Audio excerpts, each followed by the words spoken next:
ऐसी वीडियो रोज देखने के लिए आप मेरे वीडियो को लाइक करें, इस पे कमेंट करें और अपने दोस्तों के साथ शेयर करें। और हाँ, अगर आप इस चैनल पे नए हैं तो इसे सब्सक्राइब करना ना भूलें। यह कहानी है एक लड़की को देखा तो 1644 से आगे की कहानी।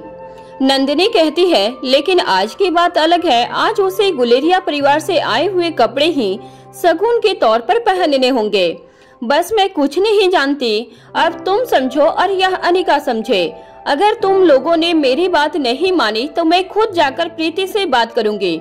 और मुझे पता है तुम दोनों ऐसा बिल्कुल भी नहीं चाहोगी कि मैं जाके प्रीति से बात करूं। आयशा मारवा अब तक वहां पहुंच चुकी थी और भूमिका और नंदिनी के बीच में चल रही इस नोक-झोंक को भी देख रही थी। वह अच्छी तरह से जानती थी कि अगर अभी इस नोक-झोंक को नहीं रोका गया तो यह जल्द ही विवाद का रूप ले लेगी। भूमिका जितनी अंडरस्टैंडिंग और स्वीट नेचर की थी उतनी ही जिद्दी भी थी, और जिद भी वह आसानी से नहीं पकड़ती थी। लेकिन अगर उसने जिद पकड़ ली तो फिर उसे अपनी बात से डिगाया नहीं जा सकता था।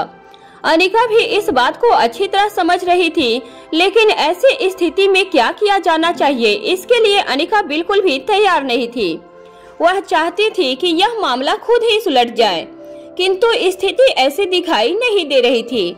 धीरे धीरे यह खराब होने वाली थी। इससे पहले कि एक अच्छे मौके पर परिस्थितियां खराब हो जाए, आयशा मारवा कमान संभाल लेती हैं और कहती हैं, तुम दोनों रुक जाओ, मेरे पास तुम्हारी प्रॉब्लम का सॉल्यूशन है। आयशा भूमिका से कहती है, तुम यही चाहती हो कि प्रीति वही कपड़े पहने जो उसने अपने लिए खुद चुने हैं। भूमिका हाँ में अपना गर्दन हिला देती है। फिर आयशा नंदिनी की तरफ घूमती है और उससे कहती है, तुम यह चाहती हो कि प्रीति जो भी पहने वह गुलेरिया परिवार की तरफ से उपहार हो। अब नंदिनी भी हाँ कहकर अपनी गर्दन हिला देती है। इसके बाद आयशा कहती है, यह कोई बड़ी समस्या नहीं है जिस पर तुम दोनों अपना मूड खराब करो। देखो, उस ड्रेस को तैयार करने का जो भी खर्चा है वह गुलेरिया परिवार दे दे। इस तरह से वह ड्रेस गुलेरिया परिवार की तरफ से हो जाएगी और प्रीति की मनपसंद भी। यह सुनते ही नंदिनी के चेहरे पर मुस्कान आ जाती है। उसे यह उपाय बेहद ही पसंद आता है और वह झट से मुस्कुरा कर कहती है, मुझे इस बात से कोई एतराज नहीं। भूमिका अपने स्वभाव के अनुसार अपनी दोनों बाहें आयशा के गले में डाल देती है और कहती है, aunty ji, you are great, इसलिए तो आप मेरी फेवरेट हैं। तभी फुदकते हुए रिया वहां आ जाती है।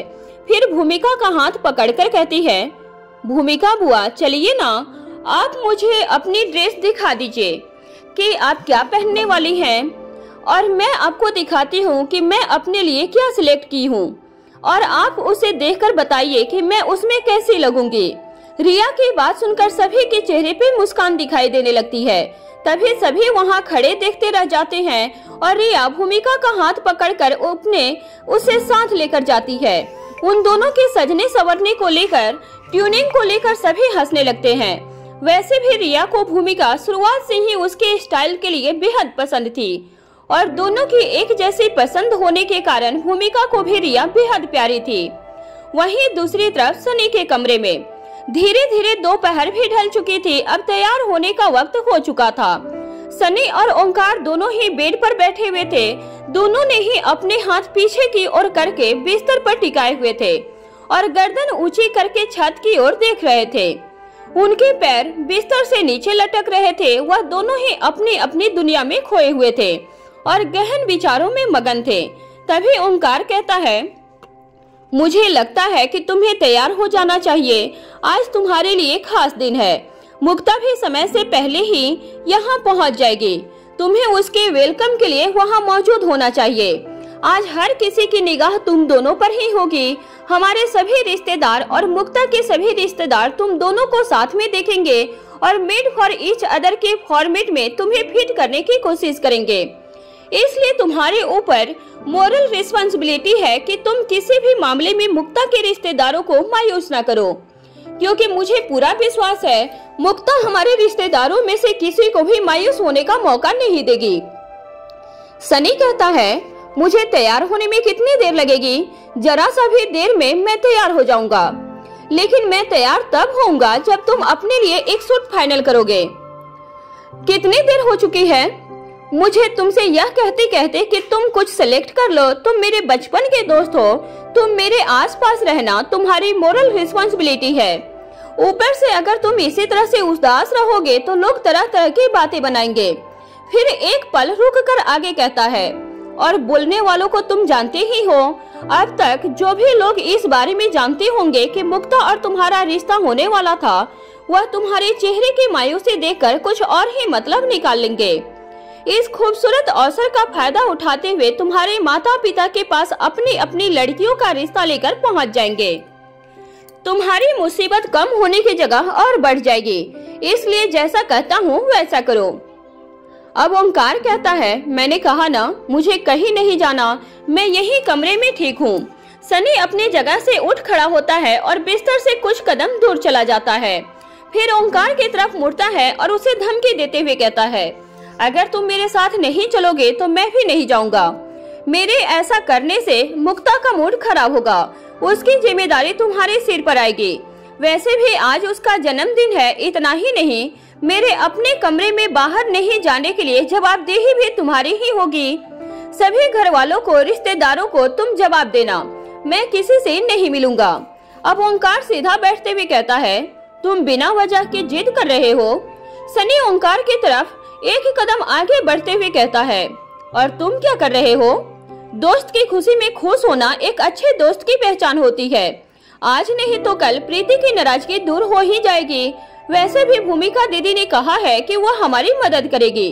अब मौका दो उन्हें कि वह हमारी कोई मदद कर सके। और तुम भूल रहे हो कि नीचे पार्टी में प्रीति भी होगी, इसलिए मैं तुम्हें खुश और सुंदर दोनों तरह से देखना चाहता हूँ।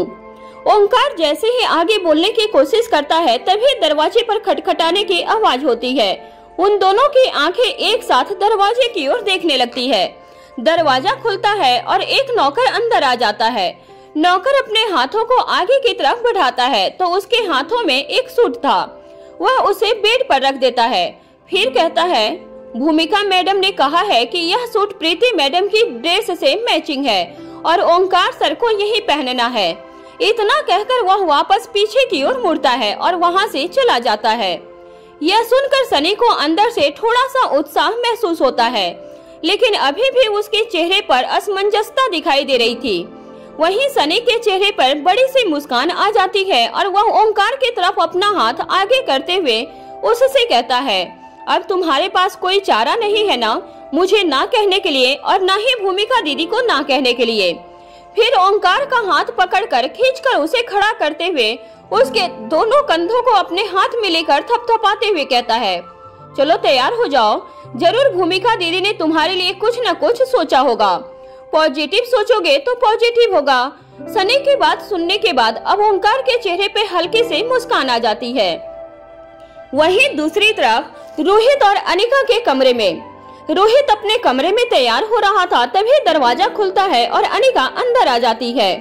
अनिका के अंदर आते ही रोहित के चेहरे पे बड़ी सी मुस्कान आ जाती है और वह कहता है, अब तुम्हें तैयार हो जाना चाहिए।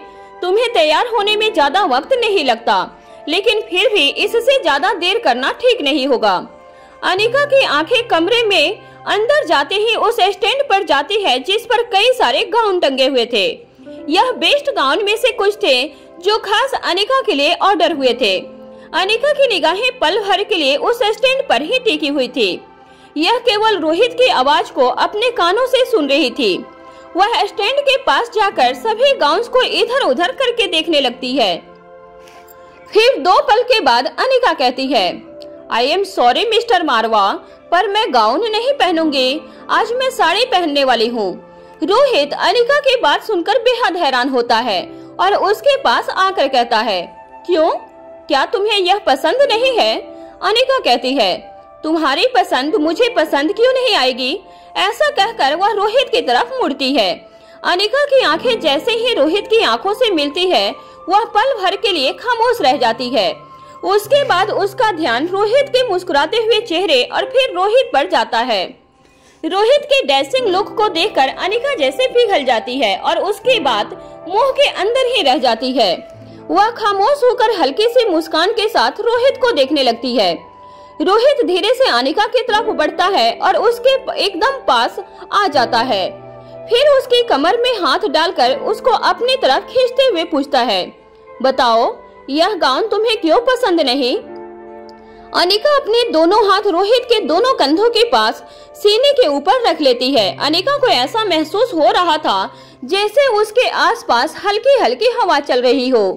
वह इस तरह रोहित में खोई हुई थी कि उसे रोहित की आवाज भी सुनाई नहीं दे रही थी। अब रोहित इस बात को समझ जाता है कि अनिका का ध्यान उसकी बात पर नहीं है। मौका हो, दस्तूर भी हो और रोहित चूक जाए, ऐसा तो हो ही नहीं सकता। रोहित के होंठ अनिका के होंठ की तरफ बढ़ने लगते हैं।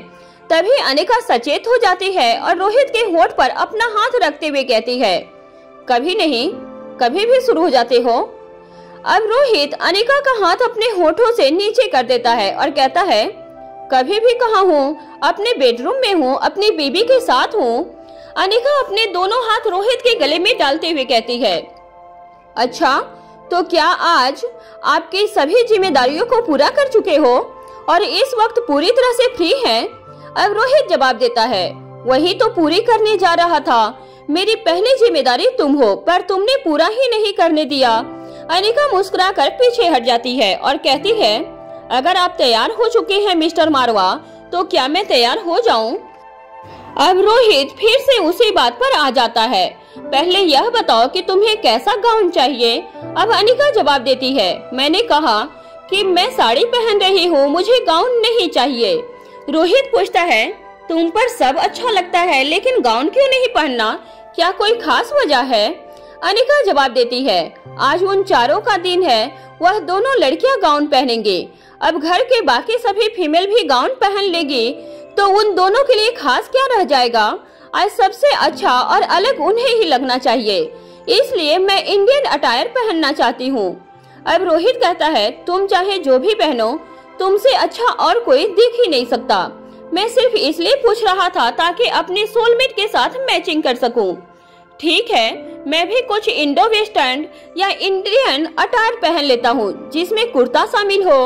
अब अनिका रोहित से कहती है, उसकी कोई जरूरत नहीं, तुम इसमें बहुत अच्छे लग रहे हो। रोहित जवाब देता है, मुझे अच्छा लगने के साथ साथ अपने मेट के साथ मैच भी करना है। वहीं दूसरी तरफ गेस्ट रूम में श्रेया, राजलक्ष्मी, नंदिनी सभी गेस्ट रूम में मौजूद थे और तैयार होने के लिए अपने अपने चेंजिंग रूम की तरफ जाने की तैयारी कर रहे थे। आयशा, मारवा और भी कुछ औरतें गपशप करने के लिए इस वक्त यही मौजूद थीं। ठीक इसी वक्त भूमिका वहीं पहुंच जाती है। भूमिका वही दरवाजे पर चुपचाप खड़ी हो जाती है और सभी की तरफ देखने लगती है। तभी सभी का ध्यान भूमिका पर जाता है। भूमिका को इस तरह खामोश देखकर श्रेया कहती है, आओ भूमिका, देखो और बताओ मेरी साड़ी कैसी लग रही है? अब भूमिका कहती है, क्या राजलक्ष्मी भी साड़ी पहन रही है? राजलक्ष्मी भूमिका की तरफ देखकर हाँ में गर्दन हिला देती है। अब भूमिका कहती है, ठीक है, घर की सभी फीमेल्स साड़ी पहन रही हैं, लेकिन कम से कम इन दोनों को तो छोड़ दो, इनकी हालत देखो। फिर इन दोनों की तरफ देखते हुए उनसे कहती है, मुझे लगता है कि तुम दोनों को गाउन टाइप की ड्रेस वियर करनी चाहिए ताकि इस कंडीशन में कंफर्टेबल रहो। इससे पहले कि उन दोनों में से कोई कुछ कहता, भूमिका बाकी सब की तरफ देखते हुए कहती है, क्या यहाँ पर कोई भी ऐसा नहीं जो ठीक समय पर ठीक ठीक जानकारी दे सके?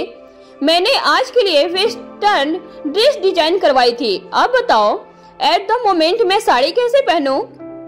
अब मुझे कुछ नहीं मालूम, मैं वही ड्रेस पहनने वाली हूँ।